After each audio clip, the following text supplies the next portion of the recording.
তাৰমানে আমি ঘৰত শুই আছোঁ, শুই থকাৰ অৱস্থাত এতিয়া এটা শব্দ হ'ল, ধাপকৈ এটা শব্দ হ'ল। শব্দ হোৱাৰ পিছত মই দৌৰি গ'লোঁ, গৈ কিনে চালোঁ এটা গাড়ী। পিছে বাচ্চাটো 3-4জন মহিলাই লৈ কিনে জঁকিয়াই আছে। পিছত মই তাক লৈ পিনে ডাইৰেক্ট হস্পিটেলত আহিলোঁ। ৰাস্তাতে 2-3বাৰ হিচকি দিছিলে। পিছত মই এতিয়া হস্পিটেলত আনিছোঁ, এতিয়া আৰু নাই। মাকে কাম কৰি আছে পথাৰত, বাচ্চাটো তাতে বহাই থৈছে এটা পাচিত, বহাই থৈ পিনে কাম কৰি আছে।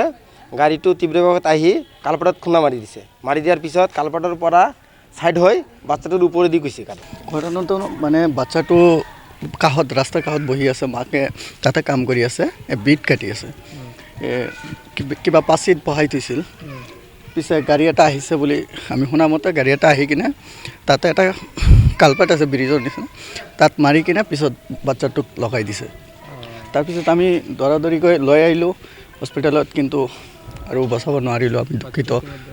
যিটো মেক্সিমাম এইবিলাকে 4চকীয়া বাহন, আৰু বাহনটো এতিয়া তাতে য'ত এক্সিডেণ্টটো হৈছে তাতে ৰখোৱা হৈছে। তীব্ৰ বেগত নোহোৱাকৈ এনেকৈ এক্সিডেণ্ট নহ'লেতো আৰু বাচ্চাটো নদুকল হয়।